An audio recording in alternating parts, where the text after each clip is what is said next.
Kamusta at welcome sa Harrisburg, Pennsylvania. Ngayon, sasakay tayo sa Keystone Service ng Amtrak mula rito papuntang Philadelphia sa natitirang bakas ng dating high-speed rail ng Amerika.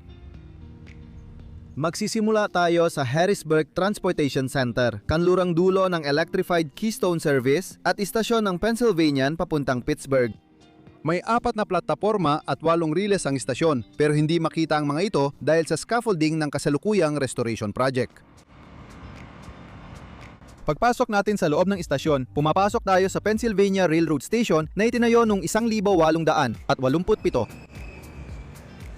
Ang loob ay may hanay ng mga puting haligi, maraming chandelier at magandang sahig na may tiles.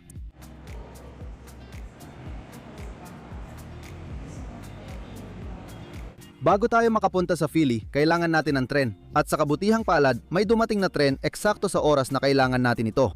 Ito ang Keystone Train, 600 at 65 na pinangungunahan ng Metroliner Cab Car, 9,632 at sinusundan ng Siemens ACS, 64608.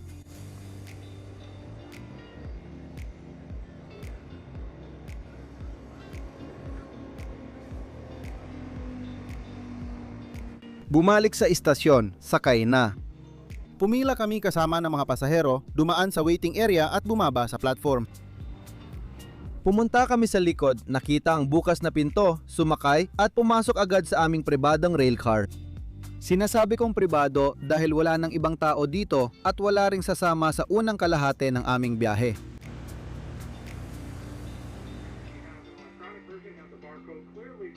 At sa unahan, naroon ang Metroliner Cab.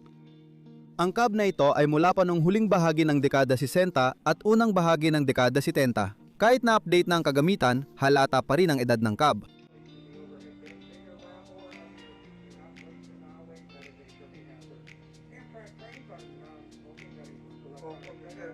Eksaktong oras, umalis ang Keystone Train 600 at 72 mula Harrisburg, simula ng biyahe natin papuntang Philadelphia. Bibiyahe tayo patimog silangan sa tabi ng ilog Susquehanna, tapos liliko papuntang Elizabethtown. Umabot tayo ng 110 milya bawat oras sa mabilis na linya ng koridor, humihinto sa Lancaster bago dumaan sa Strasburg Railroad. Habang dumadaan tayo sa Thorndale, sumasabay ang mga tren ng SEPTA habang nadaraanan natin ang mga lokal na komunidad, sinusundan natin ang US Route 30 papuntang sentro ng Philadelphia na nagtatapos sa 30th Street Station. Aabutin natin ang kabuuang 104 na milya sa biyahe natin ngayon na may tagal na 1 oras at 45 minuto. Pag-alis sa Harrisburg, ang Keystone Corridor ay dumaraan sa tabi ng ilog Susquehanna, nag-aalok ng tanawin ng tubig bago lumihis pa loob at dumaan sa palibot ng Harrisburg International Airport.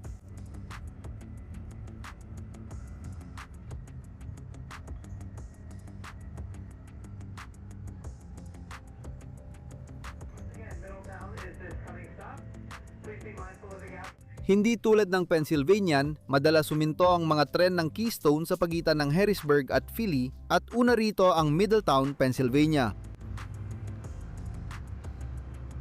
Ang mga cooling tower ng 3 Mile Island Nuclear Power Plant ay makikita sa itaas ng mga puno kahit na matagal nang isinara ang planta, simula pa noong Setyembre ng 2019.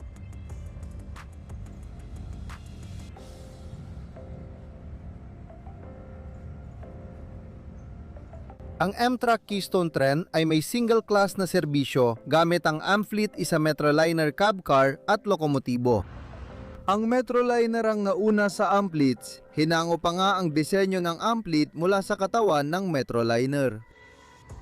Ang interior ay halos pareho gamit ang karaniwang upuan ng Amtrak na dalawa-dalawa ang ayos.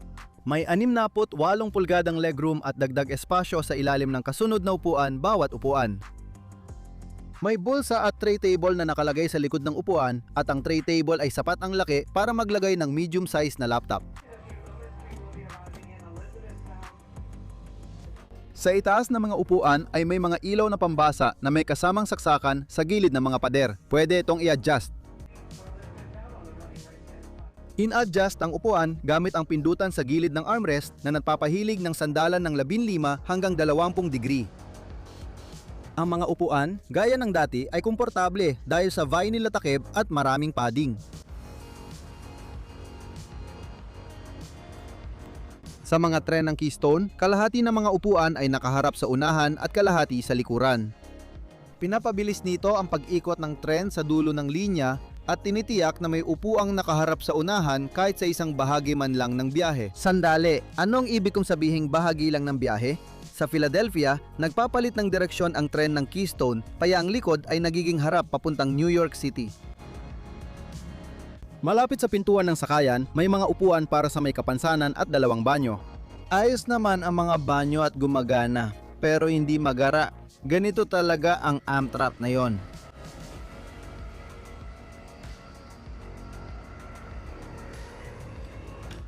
Ang Keystone Corridor ay isa sa ilang ruta ng Amtrak na itinuturing na mas mabilis na serbisyong tren na may bilis na hanggang 110 milya kada oras. Kahit umabot kami ng 100 at 10 ngayon, ang Metroliner namin ay dinisenyo para mas mataas pa ang bilis doon. Noong una, dinisenyo ang mga Metroliner para umabot ng 150 milya bawat oras sa regular na pampasaherong serbisyo, kaya sila ang unang high-speed na tren sa kandurang hemispero.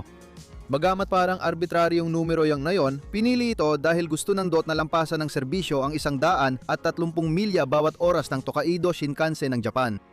Kailangan pa nilang maabot yon habang nasa regular na pampasaherong serbisyo para mabilang, pero dahil sa dami ng mga problema sa electrical at sa pagpapaandar, 120 lang ang pinakamataas nilang bilis.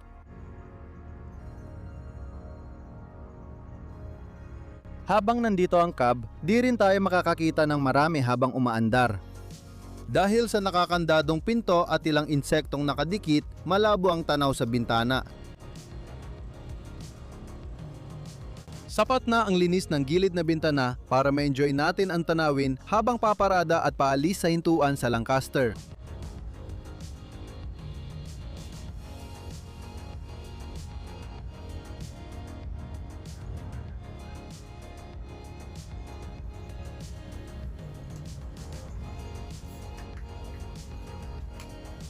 Matatagpuan sa Paradise, PA ang sangang riles papuntang Strasburg Railroad, ang pinakamatandang tuloy-tuloy na umaandar na standard gauge na linya ng tren sa kanlurang hemispero.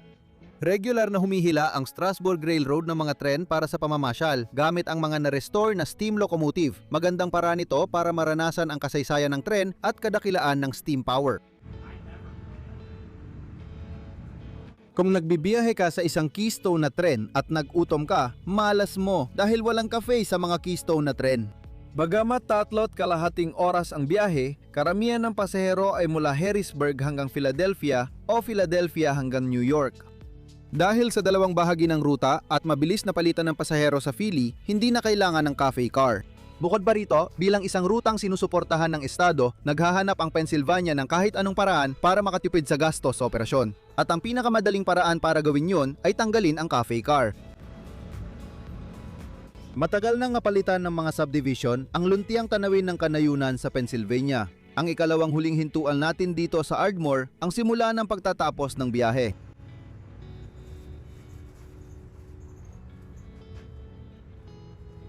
Dito sa Philadelphia, nagtatagpo ang Keystone Corridor at Northeast Corridor. Sasalubong ang Penn Coach Yard ng Amtrak papasok sa 30th Street Station.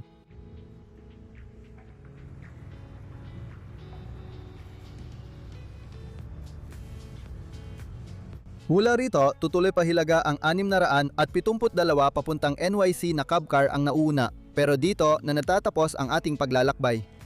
Pag-akyat sa istasyon, parang construction site ang sumalubong sa atin. Sumasailalim sa malaking renovation ang 30th Street Station. Maganda naman ito, pero kailangan tiisin ng mga pasahero ang maraming scaffolding.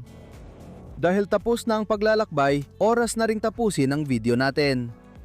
Sa susunod na linggo, pupunta tayo sa DC para sumakay sa Amtrak Palmetto para sa mahabang biyaheng mula Northeast hanggang Deep South.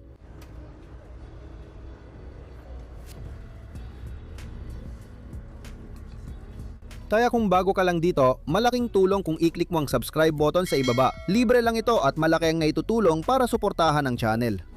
Gusto ko magpasalamat ng malaki at magbigay ng shoutout sa aking mga tapat na patron at miyembro. Ang gagaling nyo at labis kong pinahahalagahan ng inyong kahangahangang kabutihang loob. Kung gusto nyo mapasama ang pangalan nyo sa video o gusto nyo lang suportahan ang channel sa mas marami pang paraan, bisitahin lang ang mga links sa ibaba ng description. Sa ngayon, ito lang muna para sa araw na ito. Salamat sa pagsama sa akin at makikita tayo sa susunod.